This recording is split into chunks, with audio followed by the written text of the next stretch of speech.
and severe. Thanks to all of those people for their outstanding help and assistance. 3rd and 4 with the ball at the 23. Stauffer again out the shotgun for John L. Williams, who will be short of the first down. Pushed out of bounds by Seth Joyner, who's done an outstanding job. What a consistent day it's been for Joyner.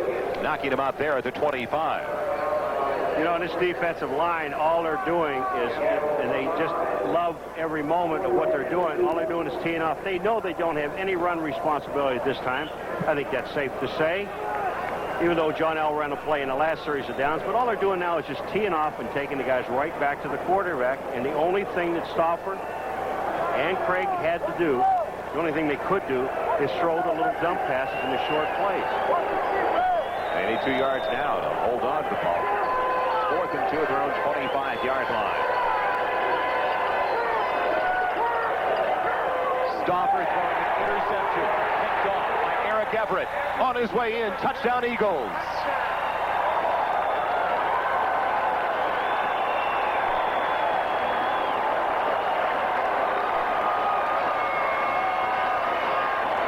The icing on the cake as far as Philadelphia is concerned.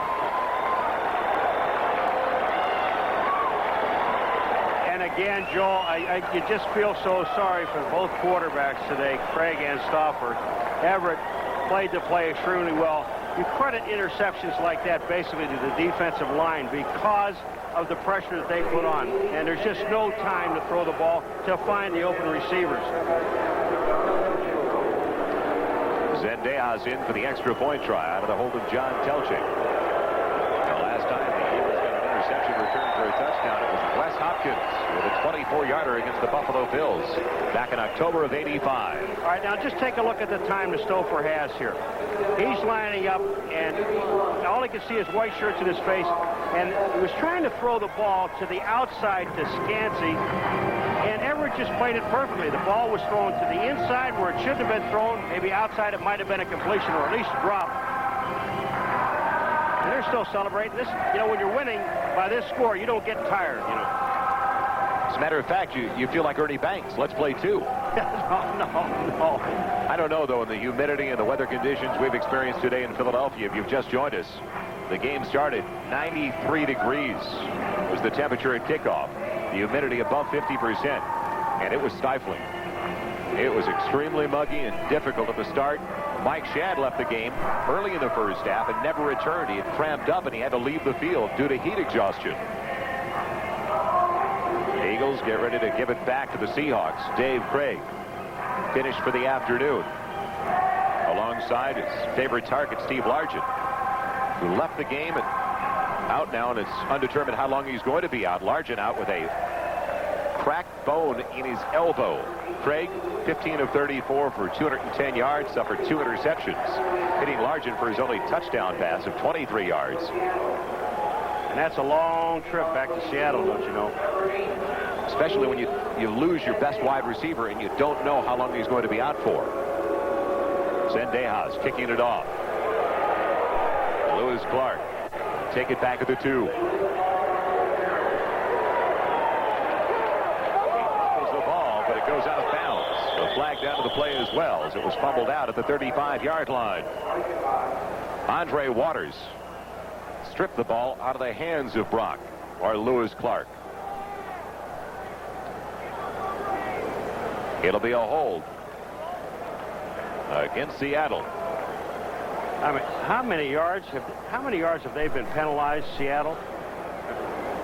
600? I think it was 750. Let's get the official numbers. Holding.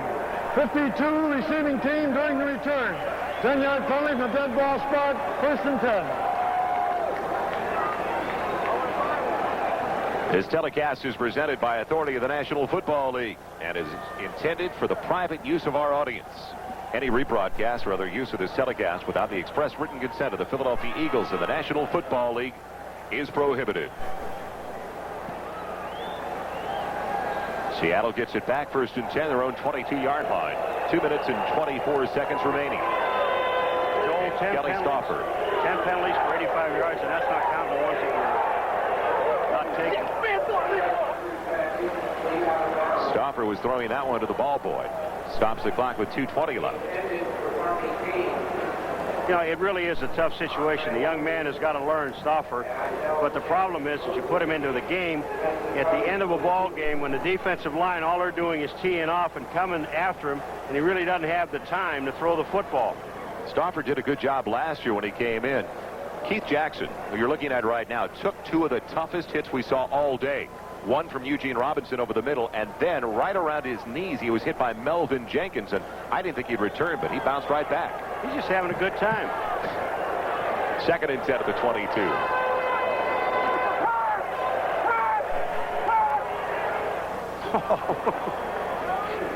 Ball's incomplete. He was looking for Clark again. Stauffer did have a good deal of success last year when he had to sub for Dave Craig when he was out and injured. He was 3-3, and he passed for an NFL rookie record of 370 yards in one game. It turned out to be a 1-point loss to the New Orleans Saints. You think he had some zip on that ball? That thing went through Clark's hand so fast that he ended up clapping. He never touched the ball. Just hit air. Are you saying he needed to put a little touch on it, maybe? Just a little. Just a little bit. Stauffer now. Hit him in the head and knocked him out. Total of 8. So 3rd and 10 at their own 22.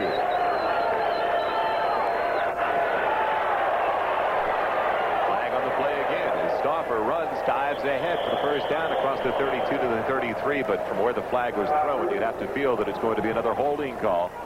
Reggie White's making the call way back there. And Mike Wilson is back there on the ground with Reggie. Do you think maybe they know the game's almost over?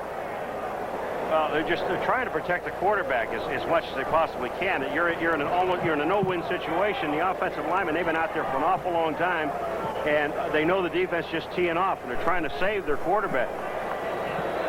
Holding, 75 on the offense, penalty accepted, repeat 3rd down. 2:05 left. It'll be 3rd and 20 now, back at the 12-yard line. Gordon Carter's been on more than you have today. For the most part, I think you're right on top of that. 17 penalties in the contest. The most dominating player defensively in the NFL today, Reggie White. He'll take it off. He'll take off this down in the situation. Stauffer is hit by Simmons, and he's down again. Back inside the 3. And we have wound our way finally now down to the 2-minute warning. Philadelphia in the driver's seat on this opening Sunday of the season. If you're wondering why the Philadelphia Eagles like to move Reggie White around, well, Buddy Ryan sums it up. That way we can scare the you-know-what out of a whole lot of people instead of just one. I'll let Buddy say that word. I won't. And he does, too. You know, it is amazing, though, yesterday when you're talking to the players in Seattle and some of the staff people, and, just all you have to do is mention his name, and they kind of shudder because I think it was very well said that you just can't expect one guy all day long to block Reggie White. It's just an impossible task to do that.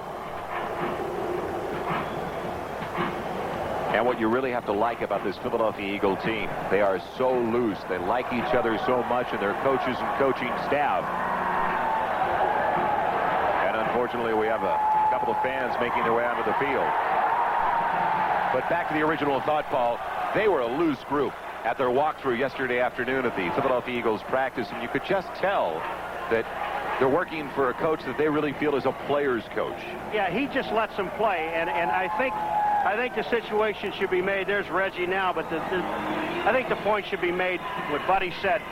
When we go to shotgun and we have 3rd and long, I don't bring in extra personnel because I'm playing my offense with the best 11 guys that I have, and there's no reason why I'm going to take them out. Byers can catch, Jackson can catch, I can move them out, and Jackson becomes a wide receiver. Rodriguez ready to punt it away once again to Gizmo Williams, who hasn't had an opportunity today to really return one. He's back at the 47-yard line. We'll get this one. Rodriguez at the 46. Williams to the outside. Inside the 30. When we come back, the Eagles will have it at the 28 of the Seahawks. 6 seconds left as the Philadelphia Eagles from the outset have basically dominated the Seattle Seahawks.